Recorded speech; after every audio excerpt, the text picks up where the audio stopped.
everyone, and welcome to the Digital Signage Today podcast.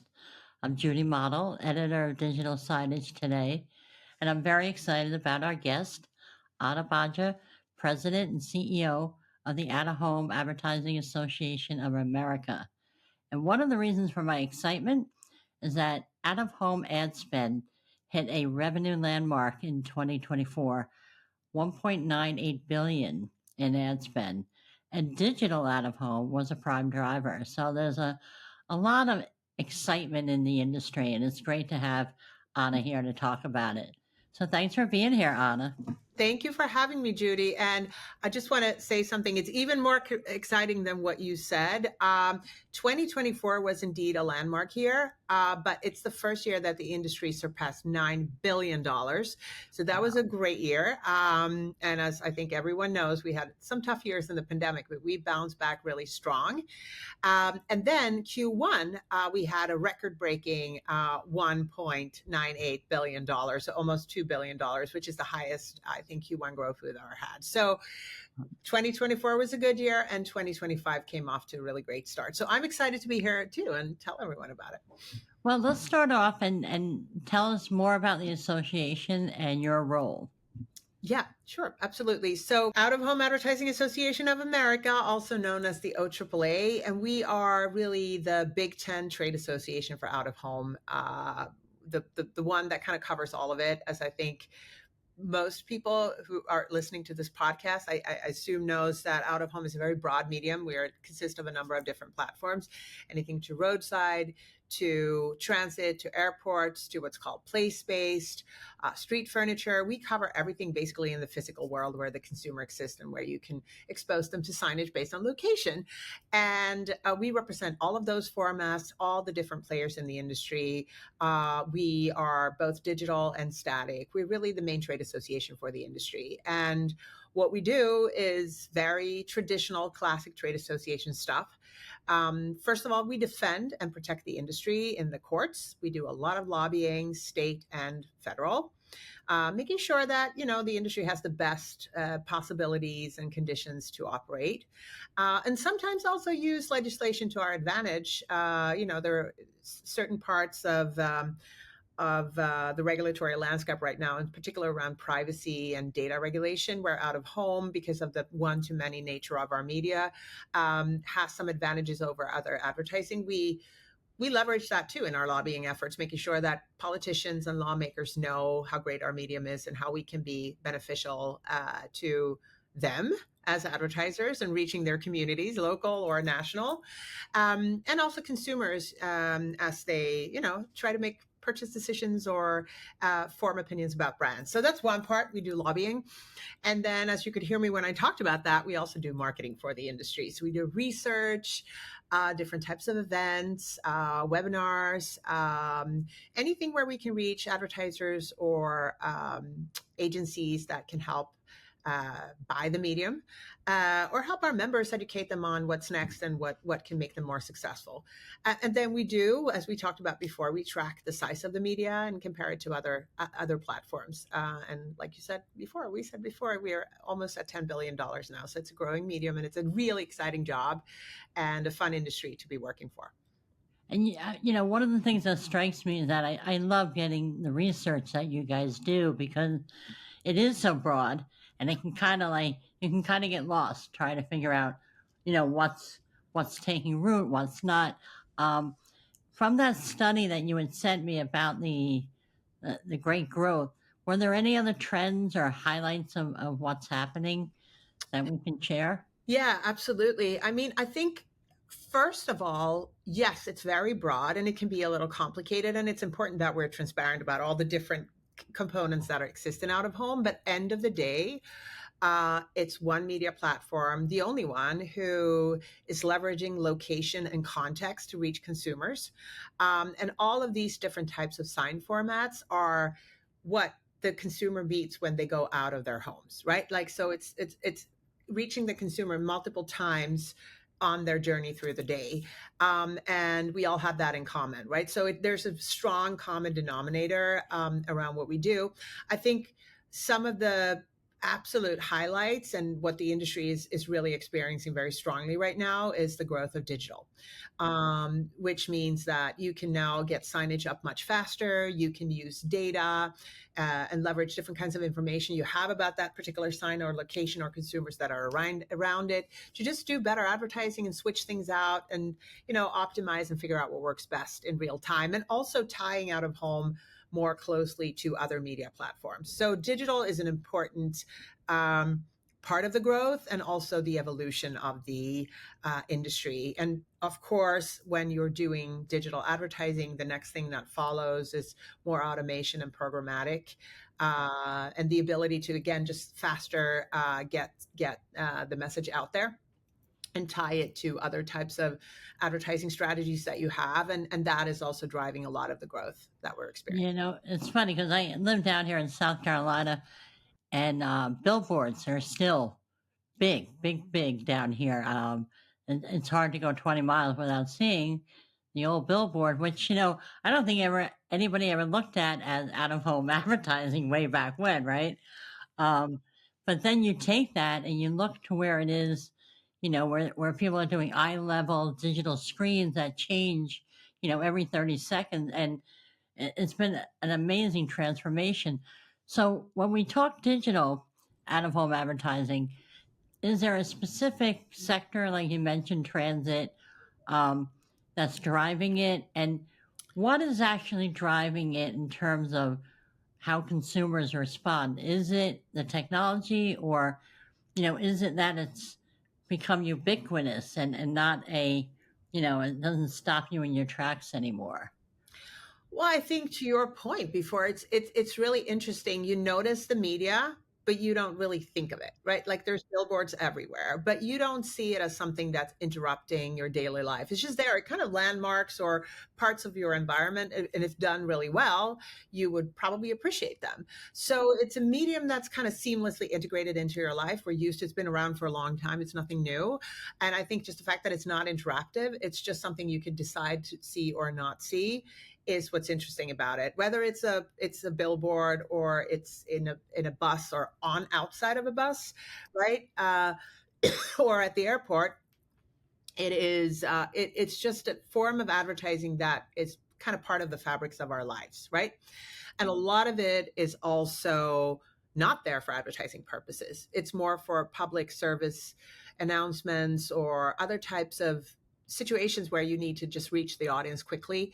And that both of those things is what's driving the growth of the medium and the sustainability of the medium, which is like for hundreds of years, right?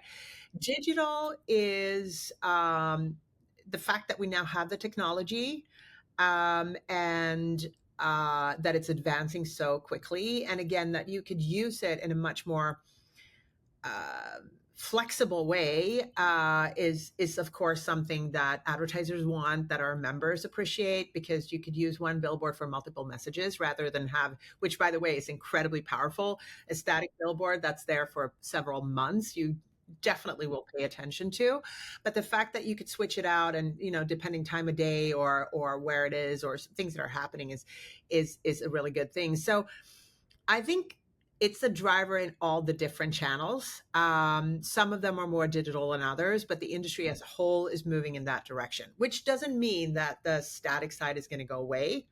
I think it's always going to be there. And there are parts of it like murals and things like that that are beautiful that we're always going to want to have.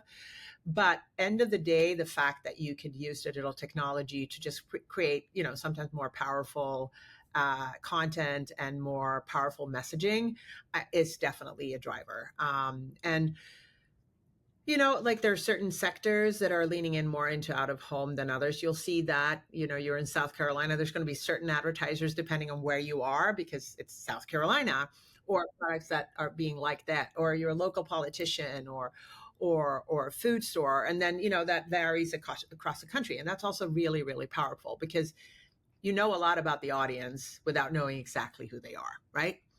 And again, you can leverage that in digital in a very smart way that you can't do on other channels, because the data that you use is going to be very targeted towards one individual. It might feel creepy. So all of these things kind of help drive the medium forward, and we're really excited about it. And we were a little late to the game.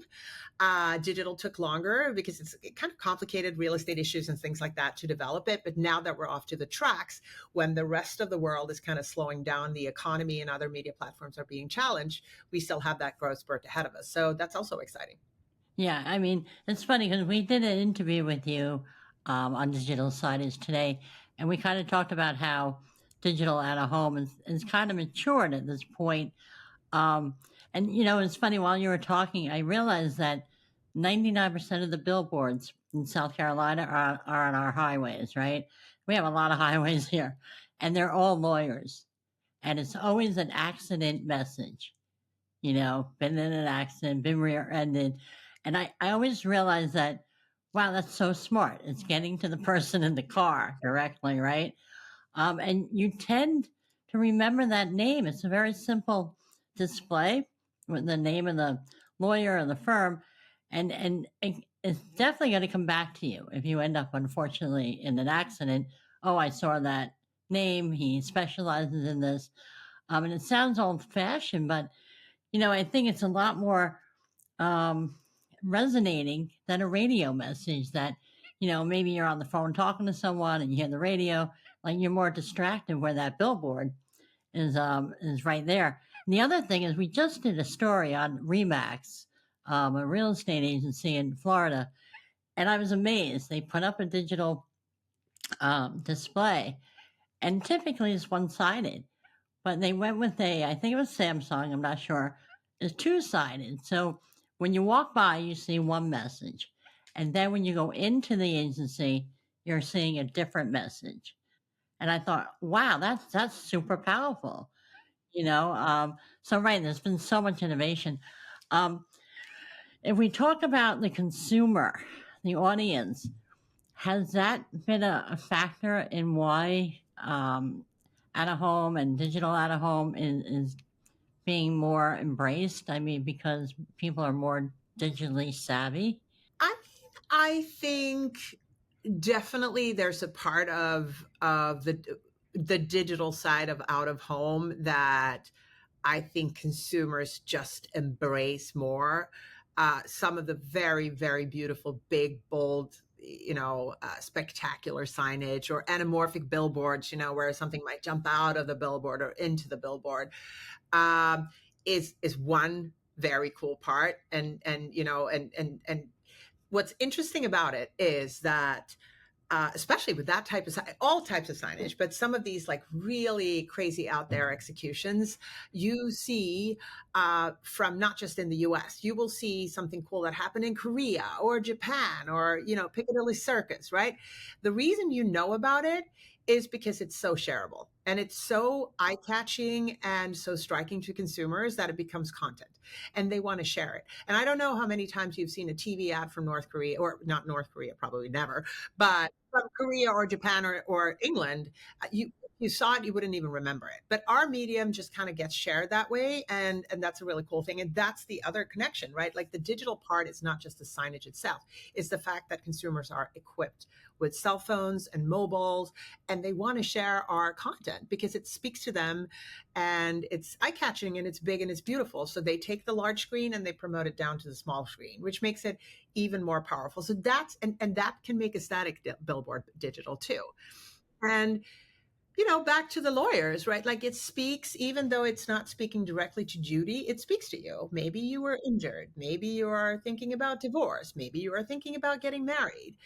Maybe you are thinking about, I don't know, anything, right? Like, but the message is well targeted to you or where you are, and then you can share it. You can talk to friends about it, or you can just take a picture of it and remember it. And a lot of times you actually remember the information without it. So I think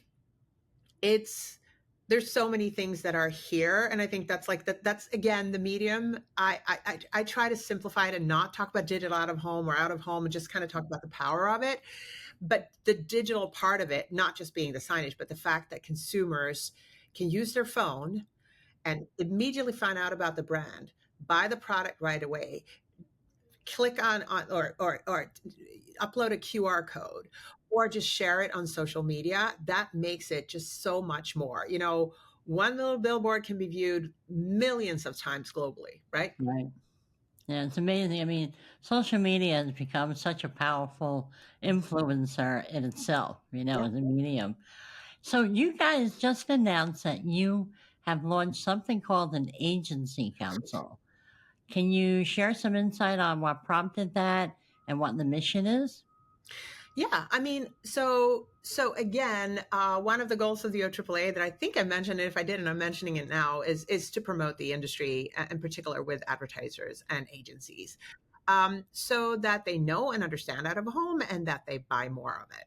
And then for us, as we're going on this journey of transformation, digitalization, programmatic, all the different new things that the industry is facing, it's good to get their feedback too on how do we do this best and most effectively, and what would you like to see from us, and what do you like about the industry. So it's about education and also getting feedback from them. And about 4 years ago, we started a brand council with advertisers that we worked with and that we still are they're very active, giving us advice and also teaching them about the industry, showing them great creative that we're doing, and then having them, educate their peers on what's cool about out of home. That worked really well. So we decided last year that we were going to form a group of senior agency folks. As media buying is becoming increasingly connected and complicated and automated, we felt that it was important to explain to that community about the power of the platform, how it works, how it fits, how digital it's become, how you can use data, how it works in programmatic environments, and then have them also help us along the way, right? Like as we're adjusting to it. So this podcast is going to be aired a little later, but early July, we launched this council, and it consists of some very senior members in the agency community. We have executive from Wavemaker, Vayner, Havas, Mindshare, Canvas, and many others. And they're going to meet regularly, give us advice. We're going to use them as our own advocates on stages everywhere and, help advance the industry forward. We're very excited about it. The more involvement by all the shareholders is always a good thing, right?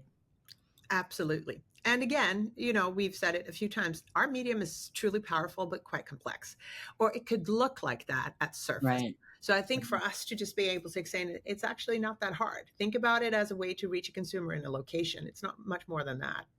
And then here are tools you can use. I think that's a good one. And then talk about the creative opportunities too, because there's a lot you can do as an advertiser when you completely own the canvas. You're not being interrupted by any other media or anything that consumers doing. You're just there in a location and you can own the whole full thing, whether it's a transit ad or an airport ad, a roadside ad, or in a supermarket. You still own that particular piece of real Right. estate, and that is a really great thing about the medium. Well, and I think the association, is so important because it is still new to a lot of people, looking to advertise, and there's just so much happening that the more knowledge you have, the better decision making you're gonna make. I really appreciate you being here today, Anna. It's been great chatting and getting your insight.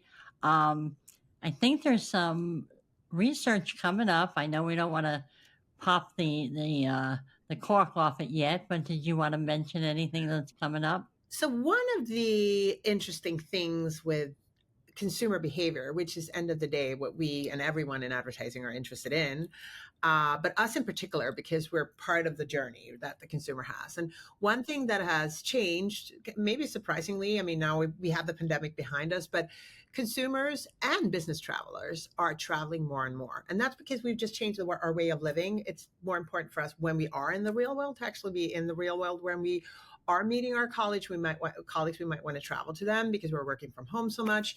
Whatever the reasons might be, you could see that there's a lot more travel going on. And that's great for out of home because airport and transit advertising are, of course, areas that we advertise in. But it also means that if you're traveling anywhere from an airport, you have to get there and you have to go from there. And again, we are part of that journey. So we did some research just to really kind of prove how Americans are traveling and how that sort of ties their whole journey and how advertisers should make the most of that. And what we specifically looked at summer, but this could apply to the fall and just to the increased travel in general. And more Americans than ever are planning a trip this summer. 83% are going to do so. So I guess 4/5 of all Americans are planning a trip. And when we asked them, 66% of all of them said that they are very influenced by out of home ads in both planning their travel, but also as they view them as they travel. And this is a very powerful thing. I think that consumers also appreciate out of home ads. They are not only do they see them, they also take action of them. Almost half of consumers that see an out of home ad take action and make a purchase or find out more about a product. And then again, when you're in a specific location, like an airport or in the car going to the airport or somewhere else, you are in a specific mindset. And knowing that, you can serve them really great messages. So the research that we are releasing or have released is really a deep dive into that to make advertisers understand how they better can leverage the audiences that we can provide to them and do better. Well, we're definitely going to cover that once it comes out. Yeah. And we'll let everybody know it's out there. Thank you again, Anna. Thank you for having me. This was great. And I appreciate it equally. And I look forward to seeing you soon again, Judy. You too, Anna. So, to our listeners and viewers, please subscribe to the Networld Media Group YouTube channel. And also make sure you sign up for the Digital Signage Today newsletter so you'll never miss another great podcast like today's.